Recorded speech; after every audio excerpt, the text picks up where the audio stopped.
Hello and welcome to today's video. Today we are going to be making a Himitsu Bako, otherwise known as a secret box or a puzzle box. These boxes were developed around about the turn of the 18th century in the northern region of Japan in a place called Akune, and they were generally given as a gift, and if you were lucky to receive such a gift you might have been lucky to find inside a lucky charm. Now these boxes were made in such a way that you had to figure out how to open them up. Now for this box there's only two ways to get in it, but some of the boxes invented by the Chinese had a staggering 1500 ways of getting in before you can access what was inside. 1500 manoeuvres, just think about that. 1500 pulling this, pushing that, poking this, twisting that, twisting that. Anyway, let's see how we can get in this one before we move on to make our home. If you have a good look around it, there's no obvious means of entry. All sides are identical. But there is a way, and this is how you do it. Pull that there, you will find a little drawer. Handy for maybe keeping your earrings in, your rings, necklaces, maybe a love letter, who knows. And you will notice on this that there is a protruding peg here. That is part of the lock, and I'll show you how that works later on in the video.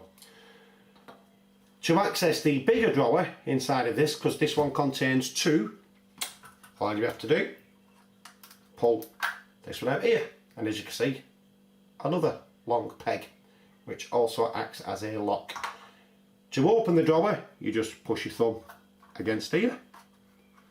There you will find a bigger drawer, and if you're keeping your USB drive in with your spy files on it, maybe your secret pictures of your girlfriend, boyfriend perhaps, maybe that you don't want anybody to see. Basically just goes again back in, replace the lock and replace that, and again you can't really tell how it was opened otherwise. So enough of that, let's move on to making our own. We will start with the base and the top.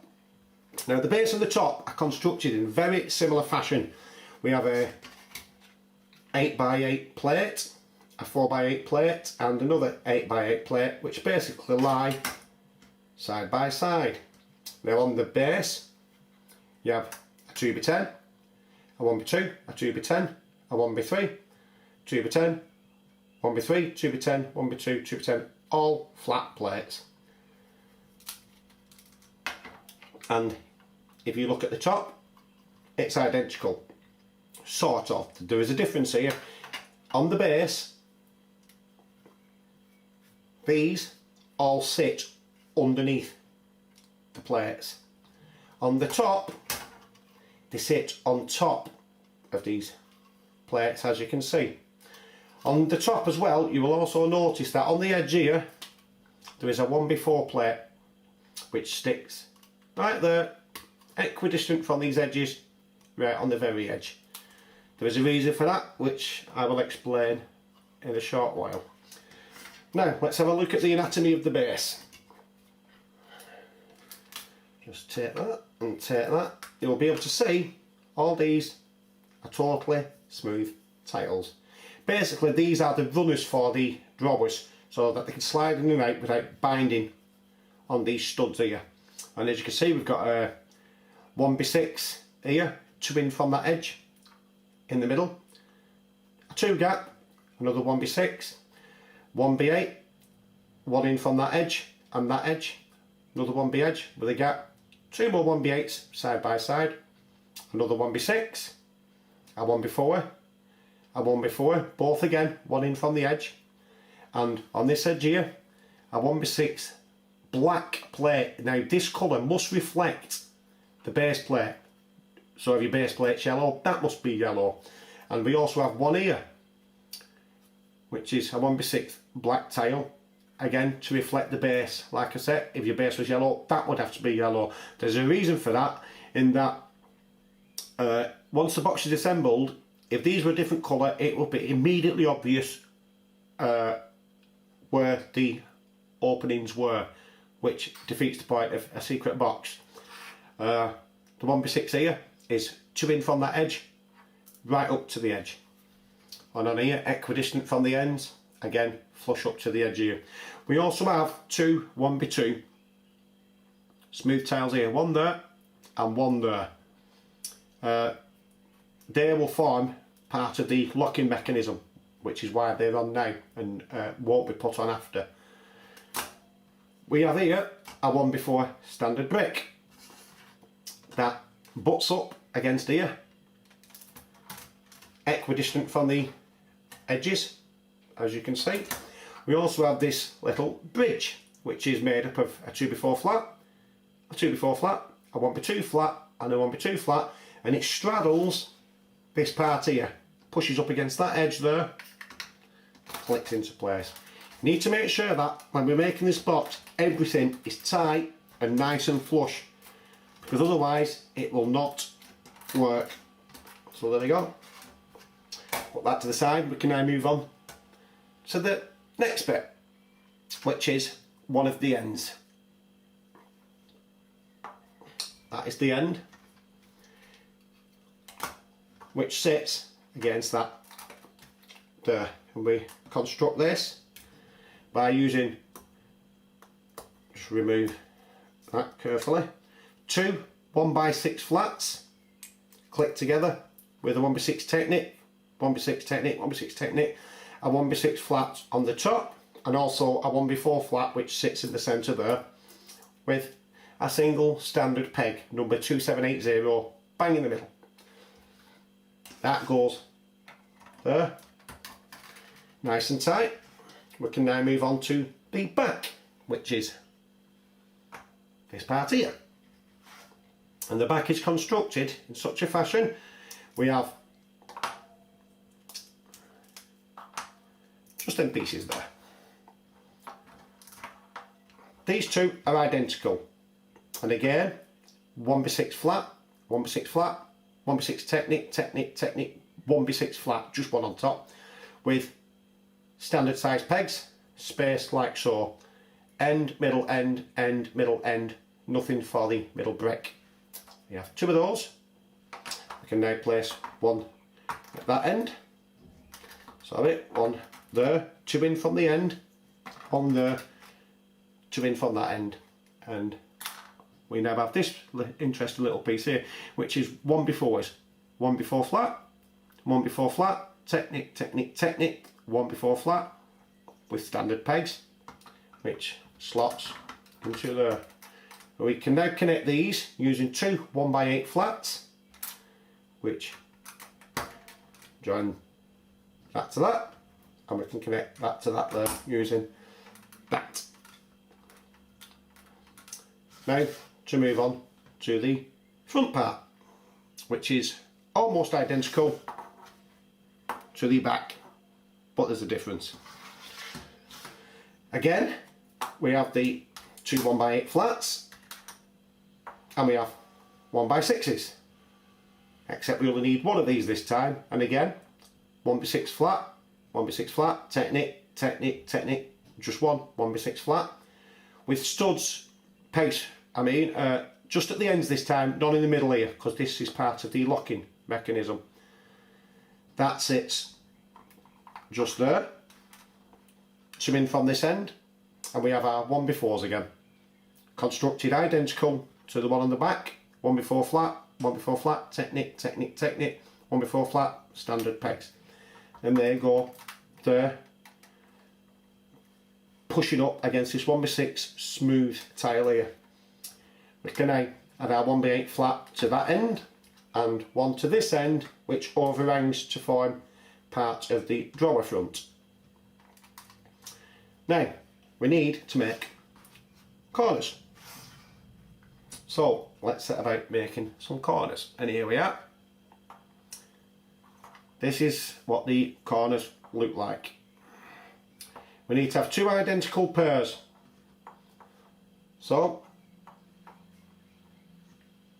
we've got them and we've got them, and these are constructed with a 1x2 flat, a 1x2 flat, technique, technique, technique, a 1x2 flat, then a corner plate number 2420, which goes on to the top.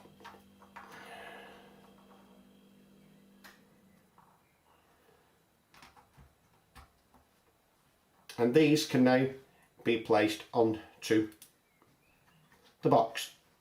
So place that one there, connect your L plate, that one there, connect your L plate, and same at this end. You don't need to take the L plate off, just slot it into place like that. You need to just turn that one round to its right place, so it looks like that.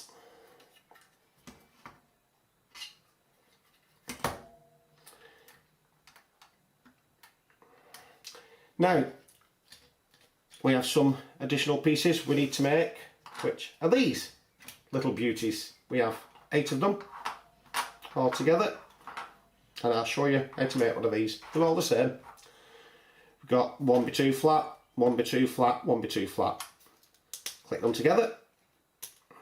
1x2 technique, 1x2 technique, 1x2 technique, and the top 1x2 flats. 3 of them. One there, one on top, one on top. Now you might be wondering why I don't just use a standard brick. Now there's a reason for this, and that is when it's assembled, if these were standard bricks you would see immediately how to open the box, again defeating the object of a secret box. So we make them that way for that reason. Now we can attach these, and the easiest way to do this is to work on a 2x10 at a time. So take a 2x10 flat off. Might be a little bit tricky on the corners at first because they're a little bit wobbly because it's not all locked in together. You just basically that all onto them pegs. Dead simple. Do that like that, and one for the opposite side.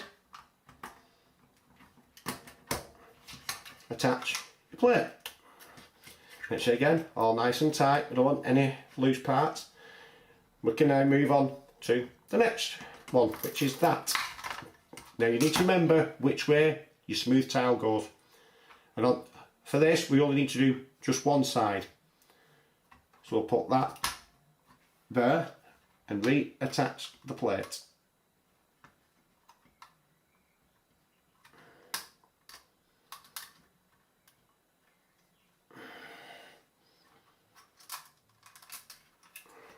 It would help if I attached it in the right place, which is there.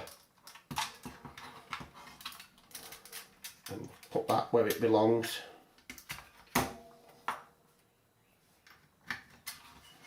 See, even the best of us can make a mistake. There, like that. Nice and tight again. Move on to the next one. Take it off. Attach a piece onto that side and a piece onto that side. Reattach your plate. On this one here again, we only need to do the one side, so take it off. Remember which side your smooth tile goes, and affix that one into place. There, oops, a little bit fell off. Such is the nature of Lego. On that point about things falling apart, if you're going to be making this box as a permanent feature or permanent toy, then I strongly recommend you glue the pieces together, because if people try to get in this, Lego is inherently weak, and with a bit of fiddling they can basically just break it open, which is what you don't want. If you glue it together, it's much more structurally sound, and there's less chance people will be able to force their way into it without you knowing they've been inside it.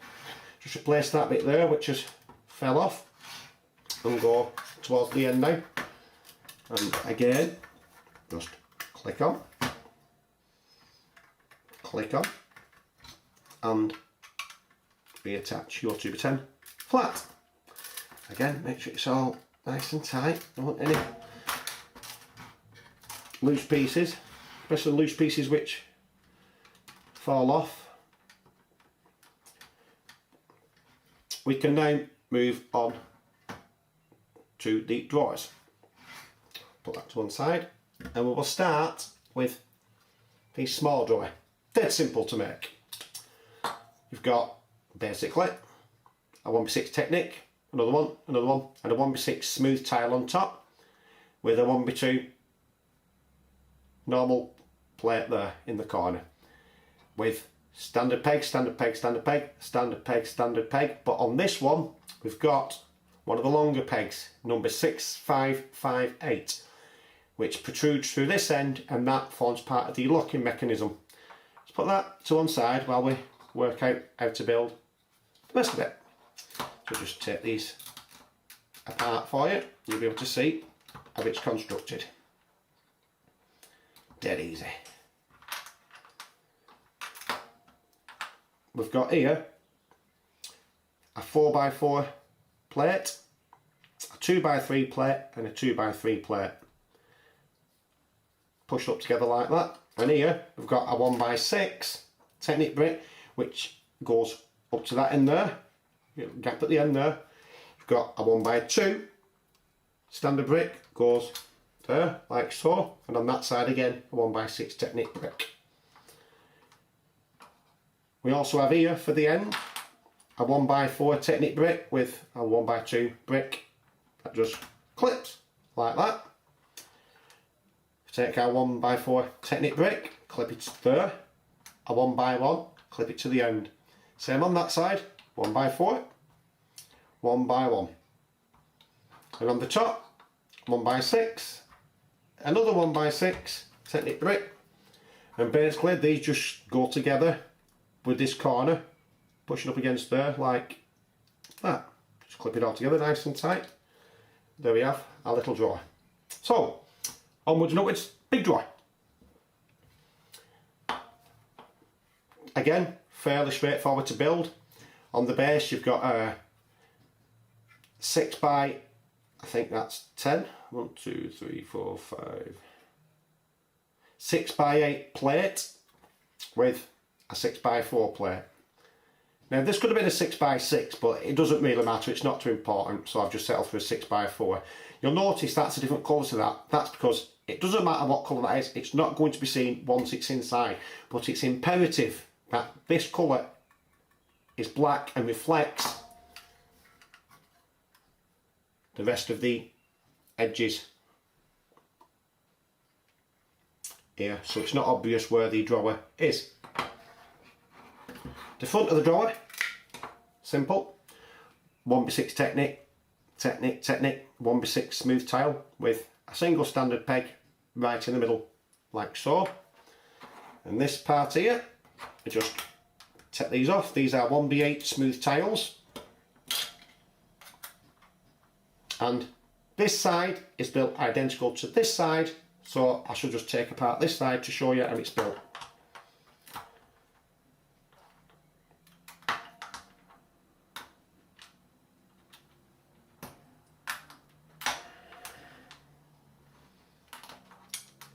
We've got here a 1x12 Technic brick, which overhangs that end by 2 in from that end, with a single 1x1 brick at the end there. This piece here is just 2 1x4 bricks that just slot there. Can now move on to putting the next piece on, which is 1x4 Technic with a 1x1 brick, followed by a 1x8 Technic. And this 1x6 standard brick here straddles to lock these sides together so they don't wobble. Can now affix a 1x2 Technic brick, a 1x10 Technic brick, and our smooth 1x8s right up to the end here. These will stop the drawer binding against the roof of the box as it opens and closes, and one there. And again, just basically clip that to the front there. Move them out of the way and I'll show you how to assemble the roof,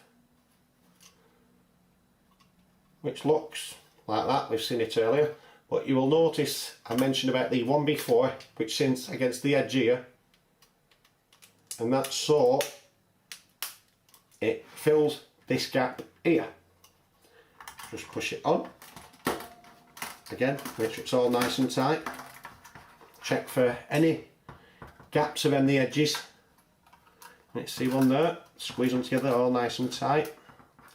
Like I said, I recommend gluing this together if you intend to keep it as a permanent feature or you intend to be using it a lot.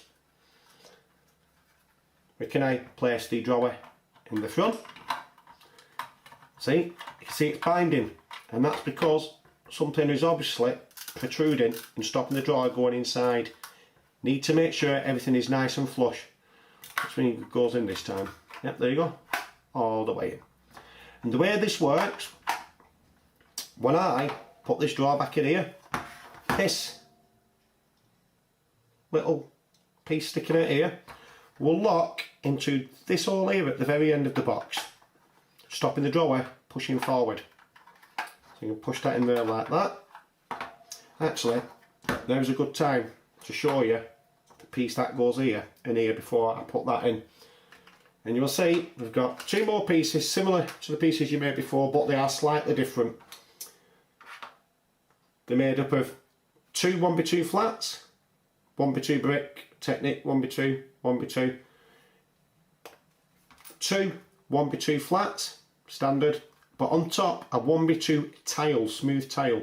That's got to be smooth so it doesn't bind, and that will go in the middle of here, like so. So that, you push it all together, it looks just like the others. And this one here goes into this piece here. This long peg will pass through that side and again will lock into the side of this little drawer here. And that just basically pushes in there like that. Once again, to open it, just pull that out. Can't move that. Maybe nobody knows there's another drawer in there. To access that drawer, we pull that.